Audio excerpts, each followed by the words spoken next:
Bon, mais bonjour à tous. On va faire une petite vidéo sur en fait les questions que vous me posez à chaque fois sur les premières générations RSV Tuono, Falco. On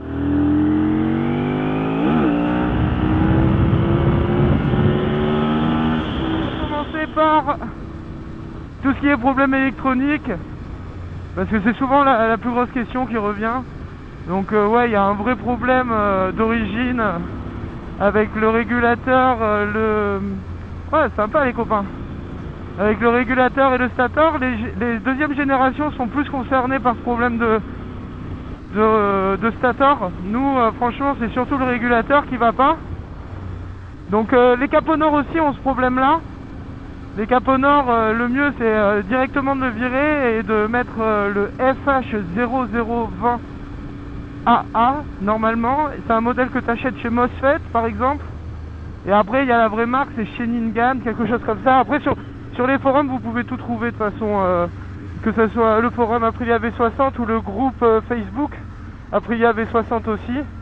Il y a tout qui est renseigné parce que c'est des sujets habituels. Juste avant le régulateur il y a une prise marron. C'est une grosse cosse marron. Le mieux c'est de la couper et de souder directement les fils les uns avec les autres. Ouais, donc c'est de couper les fils, de souder directement, de les relier directement. Parce que comme ça évite que la prise prenne feu, parce que souvent elle prend feu. Ou en tout cas elle se consume à l'intérieur, ça devient tout noir et après d'un coup vous n'avez plus rien, c'est parce qu'il y a une surtension et que tout est cassé. On peut aussi parler du relais de démarreur. Donc moi j'en ai mis un de deuxième génération, un 150 ampères. Je l'ai acheté directement chez Aprilia pour avoir le bon modèle, le contacteur de béquille avec l'âge, le caoutchouc se brise, les fils se brisent. Ça vous pouvez le chanter, sinon après ouais c'est assez cher hein, quand même, hein. C'est plus de 100 balles sur internet. Tout ce qui est capteur de vitesse, tout ça, ça tient nickel. Si jamais il faut le changer sur eBay, il y en a d'occasion qui sont en super bon état. La batterie, donc tout ce qui concerne la batterie, d'origine on est en... Le code de la batterie c'est du 12. Et en fait le mieux c'est de passer à une 14, que ce soit sur première génération, deuxième génération. Elle a du mal à démarrer et après vous massacrez votre roue libre. Attends, ça passe. Moi par exemple je l'ai acheté la moto, elle avait 80 000 bornes hein, quand je l'ai acheté. Et j'ai la roue libre, elle a cassé 3 jours après que j'ai acheté la moto parce que c'était une batterie de 12, elle était fatiguée, le garage avait stocké la moto mais avait pas mis la batterie en charge. Donc en fait j'ai récupéré la moto, la batterie elle a claqué le lendemain, j'ai changé la batterie, j'ai mis une 14 directement. Et la roue libre elle était enfin le mal était déjà fait donc j'ai dû changer la roue libre, ça a été la première grosse panne au bout de même pas une semaine après l'achat. Bon après c'est facile à faire, il y a le forum, il y a tout ça. Il y en a pour je sais pas, je crois que c'est 130 balles, un truc comme ça. Parce qu'il y a quand même un arrache-roulement, il y a la roue libre à acheter, il y a les joints, l'huile, parce que le mieux c'est quand même de faire la vidange. Hein. D'origine, la transmission elle est en 1740 sur tous les modèles, même sur les Tuono de première génération. Deuxième génération, je suis pas sûr. Mais tout ce qui est première génération, tout est en 1740. Donc le mieux, moi franchement, 1643, j'aimais bien. Franchement, c'était sympa. Ça consommait pas trop sur autoroute et tout ça pour faire les longues liaisons pendant les... Et salut frérot.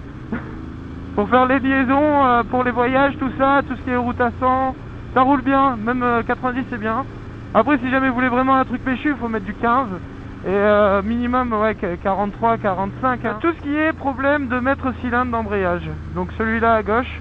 Alors c'est pas compliqué. Maintenant il y a des kits de réparation. Bah, c'est pas du Brembo parce que Brembo le fait pas. Eux ils te disent directement de tout changer. Même chez Ducati il faut changer directement. Donc il y a des kits de réparation qui coûtent allez ça doit coûter 35 € avec les frais de port sur 50 Factory et sur d'autres sites. Pareil là sur les forums il y a toutes les références, il suffit de mettre dans la barre de recherche ce qu'on cherche. Moi je l'ai déjà fait sur la Capo Nord et sur celle-ci, mais moi j'ai directement changé le maître cylindre, j'ai mis un radial. Hop hop, ça passe, ça passe.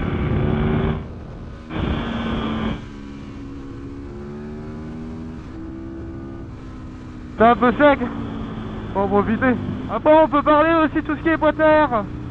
Boîte à air, tout ce qui est Aprilia RSV 98 à 2000, ils ont des manchons d'air qui sont beaucoup plus gros, ils gobent beaucoup plus d'air. Et moi je l'ai sur la moto parce que je l'ai trouvé d'occasion. Franchement là en ce moment ça coûte 70 balles quoi. D'occasion sur le bon coin, c'est jamais en dessous des 70 balles. C'est très dur d'en trouver. Après moi je suis en boîte à air ouverte, j'ai un filtre à air Aprilia Racing complètement en mousse, donc il est fermé, alors que les Cayenne, la moitié sont pas fermés sur le dessus. Je suis toujours en admission de 51. Et tout ce qui concerne les puces, si vous avez juste le filtre Cayenne, franchement, ça sert à rien de se prendre la tête, genre filtre Cayenne et une ligne, enfin un pot d'échappement. Vous n'avez pas une ligne complète comme moi ou la Krapovic, ça sert à rien de se faire chier. Hein. Tu prends sur le forum Aprilia V60, il y a la GMP, c'est l'administrateur qui la vend, donc elle est reconnue et reconnue. Tu fais après une petite synchro, tout ça, et c'est de la bombe, franchement ça tourne super bien. Il n'y a pas besoin de se prendre la tête, c'est facilement réglable. La moto en plus elle est plus smooth, elle reprend un peu plus tôt. Elle est un peu moins puissante, c'est vrai, soi-disant. Mais moi je trouve franchement c'est super bien équilibré. Moi c'est juste, là avec la double Acra, la boîte air et tout ça, la GMP elle donne des grands creux. Elle est trop molle, etc. Je préfère la RP58. À l'avenir je vais demander une puce à Gabbro Racing Team en Italie. Il y a un truc où je vais lui dire tout ce que j'ai. Que ça soit bien équilibré, que ça bombarde. Que ça soit quand même un peu moins violent, parce que je pense que la violence dont je parlais dans la dernière vidéo est peut-être pas due que au pignon, et peut-être aussi due à la courbe d'allumage. Si jamais vous êtes chaud, genre vous êtes soudeur, vous faites les rajouts de tubes sur la ligne avec la puce GMP et la boîte à air, c'est un truc de fou, ça marche trop bien, c'est gavé de gaz, c'est gavé de couple. Tu reprends tout le temps, tu cabres quand tu veux, même en 16, tu cabres quand tu veux, ça reprend trop bien. Alors que là, le double Acra Titane, là, c'est beaucoup plus dans les hauts régimes en fait. Faut rester toujours sur l'huile, 15W50 semi-synthèse, moi je la paye même pas 32 € les 4 litres sur Amazon. Une vidange tous les 6000, je change toujours le filtre à huile. Les embrayages, ils tiennent. Franchement, ceux d'origine, c'est rare de changer un embrayage en dessous de 80 000 km. Franchement c'est très très rare, même sur Capot Nord avec les bagages Futura, tout ça, j'ai jamais vu en dessous des 80 000. Moi sur la Capot Nord j'ai changé l'embrayage à 120 000, et sur celle-ci je l'ai changé à, là elle avait 110 000 je crois, quand j'ai fait la vidéo là au mois d'avril. Oh pas mal, Turbo Cup. Voilà. Concernant tout ce qui est suspension, etc., des jantes OZ forgées, tout ça, moi franchement si j'ai un conseil, c'est si jamais vous voulez vraiment acheter une pièce qui change vraiment l'état de la moto, le comportement de la moto, c'est les jantes OZ, même avec les suspensions d'origine. Par contre il faut qu'elles soient à jour, hein.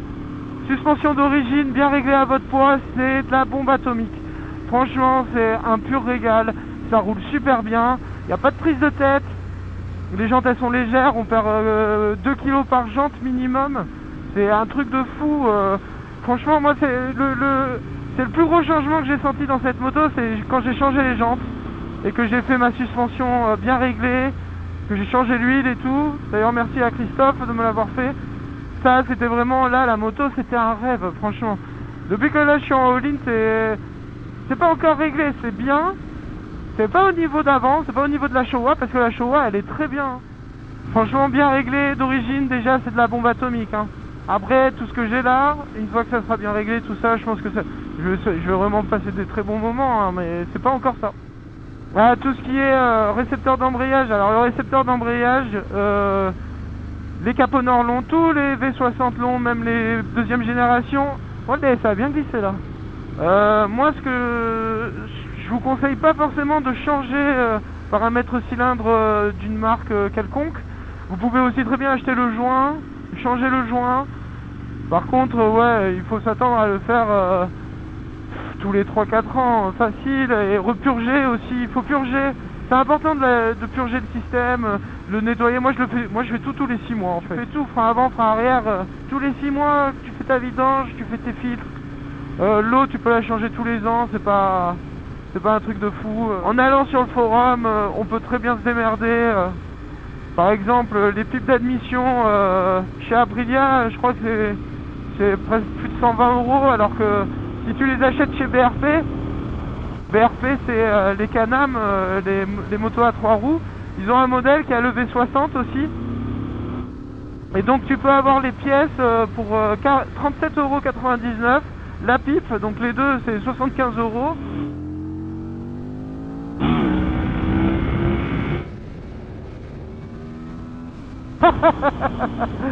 Ah là là là là. Regardez la vidéo que j'ai fait sur le frein arrière et faites ce que je vous dis, et franchement vous le regretterez pas, hein. Il n'y a que comme ça que ça fonctionne.